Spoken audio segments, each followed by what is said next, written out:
বেশ, দেখো লাস্ট এইটা ইম্পর্টেন্ট অঙ্ক, মানে তোর সিকোয়েন্স, যে বিধাঙ্কা নাম্বারের সিকোয়েন্সটা দেখে রাখ। যে আরেকটা কথা, যে 1 থেকে শুরু হওয়া নাম্বার গুলো কি কি নাম্বার হতে পারে, বিধাঙ্কা নাম্বার হতে পারে, আর যে কোনো নাম্বারের পাওয়ার, যেমন এই পাওয়ার অফ 2, পাওয়ার অফ 3, এইগুলো আগের দিন দেখিয়ে দিয়েছি, খাতাটা একটু দেখে নিবি। এবার বিধাঙ্কা নাম্বারটা স্টার্ট কিভাবে হচ্ছে এটা দেখা সবাই। 1 1 2 3 5 8 13, যে সবাই বই 28 পেজ খোল, 28 পেজ খোল সবাই, নিয়ে 28 পেজের যে বক্সটা আছে, এই বক্সটা আছে, এখানে যে সবগুলো নাম্বার দেওয়া আছে এগুলো করে নিবি। এখানে যে বিধাঙ্কা নাম্বার লেখা আছে, এটা কি, তার যে আগের দুটো নাম্বারের সাম হচ্ছে বিধাঙ্কা নাম্বার। মানে এই যে কি 1টা কি করে এসেছে 0 প্লাস 1, 2টা কি করে এসেছে এই দুটো নাম্বারের যোগ, আর 3টা কিসে এসেছে এই দুটো নাম্বারের সাম, আর 5টা কিসে এসেছে এই দুটো নাম্বারের সাম, এবং 13 কি করে আসছে এই দুটো নাম্বারের সাম। নেক্সট নাম্বারটা কি হবে, নেক্সট নাম্বারটা হবে 13 প্লাস 8 কি হবে 20। এর নেক্সট নাম্বারটা কি হবে, যে এই যে আগে অর্থাৎ 21 প্লাস 13 সমান কি হবে 34। এইভাবে চলতে থাকবে, বোঝা গেল? এটা হচ্ছে বিধাঙ্কা নাম্বার। এবার আসছে স্কয়ার নাম্বার। দেখ স্কয়ার নাম্বার, কিউব নাম্বার, এগুলো অলরেডি আগের দিন আমি বুঝিয়ে দিচ্ছি, তাও আর একবার বুঝিয়ে দিচ্ছি, সবাই ডাউট হয়। এবং স্কয়ার নাম্বার মানে কি সবার খাতায় লিখেও দিচ্ছি। এবার 1 স্কয়ার, 2 স্কয়ার, 3 স্কয়ার। এবার সবাই কি ভুলটা করিস, 3 স্কয়ার মানে 3 ইনটু 2 করে দিস। 3 স্কয়ার মানে কিন্তু 3 ইনটু 2 নয়, 3 স্কয়ার মানে 3 ইনটু 3, অর্থাৎ ওই নাম্বারটাকে ওই নাম্বার দিয়ে আরেকবার মাল্টিপ্লাই। 4 স্কয়ার কত হবে 4 ইনটু 4, বোঝা গেল? এটা হচ্ছে স্কয়ার নাম্বার, এটা খুব সহজ। তাও নেক্সট আছে পাওয়ার অফ 2। পাওয়ার অফ 2 মানে কি, 2 এর মাথায় এর পাওয়ার কাকে বলে? পড়াবার সময় এগুলো কি হচ্ছে, পড়াবার সময় মনটা এদিকে দে, এই তো পারিস না কিচ্ছু। পাওয়ার অফ 2 অ্যাকচুয়ালি এই যে মাথায় এইগুলোকে থাকে, এইগুলোকে বলে পাওয়ার অর এক্সপোনেন্ট। এগুলোকে কি বলে, এগুলোকে বলে পাওয়ার অর এক্সপোনেন্ট। একটা এখানে খুব মজার বিষয়, যে এই যে পাওয়ার অফ 2 যখন শুরু হচ্ছে বা কোনো নাম্বারের পাওয়ার যখন শুরু হয়, তখন তার মাথায় কি থেকে শুরু হয়, টু দি পাওয়ার 0। আগের দিনও বলেছিলাম, এইদিকে ভিউ, যে কোনো নাম্বারের পাওয়ার যদি 0 হয় তার ভ্যালু কি হয় 1 হয়। যে কোনো নাম্বারের পাওয়ার যদি 0 হয় তার ভ্যালু কি হয় 1 হয়। যেমন এখানে একবার দেখিয়ে দিচ্ছি, 3 টু দি পাওয়ার 0 মানে 1, 4 টু দি পাওয়ার 0 মানে 1। তাহলে যে কোনো নাম্বারের পাওয়ার কি হয় 1 হয়, বোঝা গেল? বেশ, যেটা বোঝাচ্ছিলাম কি পাওয়ার অফ 2, তো পাওয়ার অফ 2 কি আছে 2 to the power 0, 2 to the power 1, 2 to the power 2, 2 to the power 3। মানে এই নাম্বারগুলোকে যদি লেখা হয় তাহলে কি হয়, 2 টু দি পাওয়ার 0 মানে 1, 2 টু দি পাওয়ার মানে 2, 2 স্কয়ার মানে 4, 2 টু দি পাওয়ার কিউব মানে 8। এইভাবে নাম্বারগুলো যাচ্ছে, বোঝা গেল?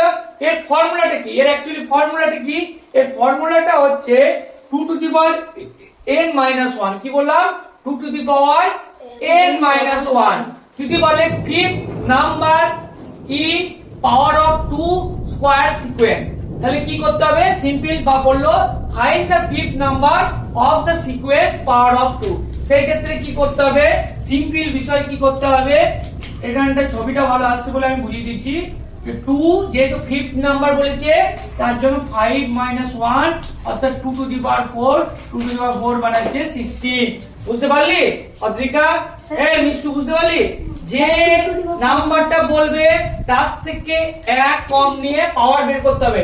2 টু দি পাওয়ার 4 মানে কিন্তু 2 ইনটু 4 নয়, মানে 4 বার 2 ইনটু 2 ইনটু 2 ইনটু 2 ইনটু 2। তোকে এবার থামড়ে দেবো, বুঝাচ্ছি ব্যাপারটা নিয়ে।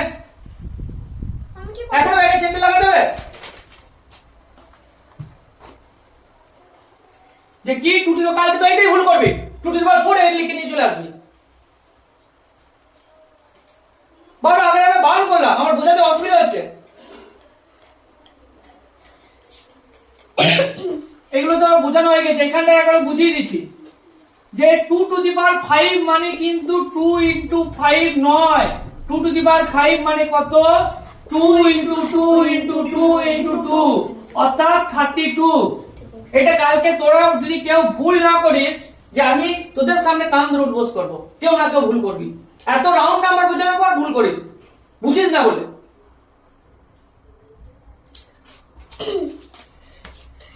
বেশ, এবার কি হলো, এবার একটা সিকোয়েন্স পাওয়া যায় কি, এই যে পাওয়ার অফ 2 নাম্বার গুলো আছে এগুলো যদি পরপর যোগ করা হয়, অর্থাৎ প্রথম যদি টার্ম যোগ করা হয় তাহলে কি পাবো 3, তারপরে তিনটে টার্ম যদি যোগ করা হয় কি পাবো 7, তার পরপর চারটে টার্ম যদি যোগ করা হয় তাহলে কি পাবো 15, আবার পরপর এই যদি টার্মগুলো যোগ করা যায় তাহলে কি পাবো 31। এই যে সিকোয়েন্সটা পেলাম 3 7 15 31, এদের সাথে আবার যদি 1 যোগ করে দেওয়া হয় তাহলে কি যায় 4, আবার যদি 1 যোগ করা হয় তাহলে কি পাই 8, আবার যদি 1 যোগ করা হয় কি পাই 16, আবার যদি 1 যোগ করা হয় তাহলে 32। এই যে নাম্বারগুলো পাচ্ছি এইগুলো আবার কি হয়, এইগুলো আবার পাওয়ার অফ 20 নাম্বার, বোঝা গেল। তারপরে হচ্ছে কিউব নাম্বারটা, কিউব মানে কি, এটা যেরকম 2 বার গুণ এটা যেরকম 3 বার, 2 টু দি পাওয়ার 3 মানে 2 ইনটু 2 ইনটু 2 সমান 8, কিউব নাম্বারটা সহজ। এবার যেটা বোঝাচ্ছি সেটা হচ্ছে হেক্সাগোনাল নাম্বার। হেক্সাগোনাল নাম্বার মানে কি, হেক্সাগন মানে কি যার কটা সাইড, কিচ্ছু জানেন না, 5টা সাইড তাকে কি বলে পেন্টাগন। এটা বইয়ের প্রথম কথাতেই দেওয়া আছে, কিন্তু বইটা কোনদিন খুলিস না, এটা এখানেই প্রথমেই দেওয়া আছে হেক্সাগন, পেন্টাগনের ছবি দেওয়া আছে। অক্টাগন মানে 8টা, অক্টোপাস মানে যেখান থেকে 8টা ইয়ে আছে সেটা অক্টাগন, অক্টা মানে যে 8, যেটা বোঝাচ্ছিলাম। হেক্সাগোনাল নাম্বার, হেক্সাগোনাল নাম্বার কি মাল্টিপলস অফ 6, এটা খুব সহজ। যদি বলে fifth number of the hexagonal number 5 into 6। এবার হচ্ছে যে হেক্সাগোনাল সেন্টার্ড নাম্বার, দেখ এই নাম্বারটা কি করে হয়েছে, এইটা তোরা পেজ নাম্বার খোল, এই ছবিটা দেখ তাহলে বুঝতে পারবি। পেজ নাম্বার খোল 27, প্রথমেই দেখ যে হেক্সাগোনাল সেন্টার্ড নাম্বার কি করে হয়েছে। প্রথমে হচ্ছে একটা পয়েন্ট সেন্টারে নিয়েছি, ঠিক আছে, তারপরটা হচ্ছে 27, দেখ তারপরটা কি করে আসছে, একটা হেক্সাগনের, এই যে হেক্সাগন মনে করে এইভাবে যদি হেক্সাগন আঁকা হয়, এই হেক্সাগনের মাঝে হলো, তাহলে এটা কত হলো, এটা হলো 7, বোঝা গেল।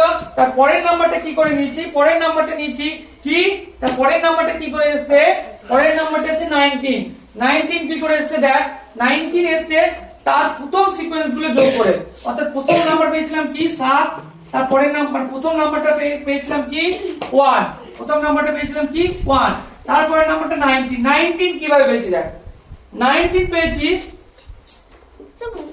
আগে যে নাম্বারটা 12, এই 12 তার আগের নাম্বারটা 6, তার আগের নাম্বারটা যে 1, এই তিনটে যোগ করে এটা পেয়েছি 19, তারপর নাম্বারটা হচ্ছে 37 কি করে পেয়েছি এটাকে এখানে লিখেছি, এই দেখ 18 প্লাস 12 প্লাস 6 প্লাস 1, অর করতে পারিস কি, অর 18 আর 19 যোগ করেও 37 এসেছে।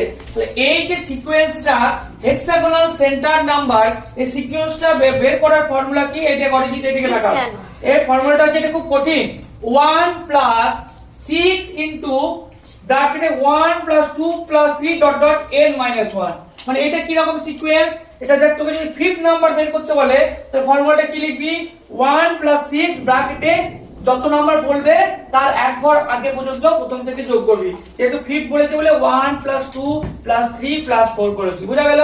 এটা পাশে রাফে করে নিতে পারিস, বা এর একটা ফর্মুলা একটু আগে শিখিয়েছিলাম যে কি এর ন্যাচারাল নাম্বারের ফর্মুলা, এর ফর্মুলাটা কি ছিল 4 ইনটু 5 বাই 2, কাটাকাটি করে কত হচ্ছে এটা বের করে নিতে পারিস, কাটাকাটি করে কত হচ্ছে 2 ইনটু 5 10, তাহলে এর ফর্মুলাটা কি হলো 1 প্লাস 6 ইনটু 10 সমান 61, এইটা কিন্তু কঠিন আছে, হ্যাঁ এটা ওই ব্র্যাকেটে আরেকবার এইটা বুঝিয়ে দিচ্ছি, এটা আরেকবার বুঝিয়ে দিচ্ছি, হেক্সাগোনাল সেন্ট্রাল নাম্বার বের করার ফর্মুলাটা আরেকবার বুঝিয়ে দিচ্ছি, ভালো করে দেখে রাখ, এইদিকে 1 প্লাস 6 দেখে রাখ, দেখে রাখ 1 plus 6 into 1 plus 2 plus 3 plus dot dot dot n plus 1, কেন n প্লাস 1 প্লাস না মাইনাস, n মাইনাস 1।